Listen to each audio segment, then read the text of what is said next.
Сәлем, әкешім мен анашым, және болашақ атам мен әжетайым.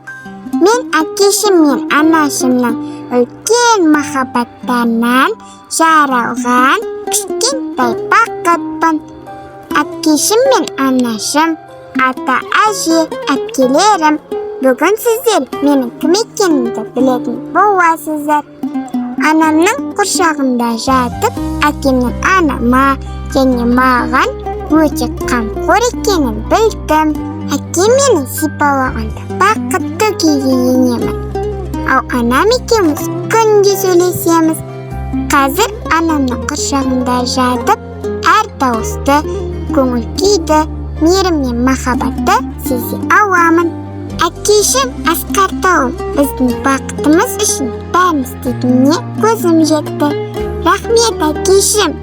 Ата, әже, маған көп тәттілер жинап қойыңыздаршы. Мен атам мен әжемнің ең сүйікті, тәп-тәтті немересі боламын. Мен Айуана және Даяна әпкелерімді көруге асықпын. Сәлеммен, болашақ Төлеген мен Айнагүлдің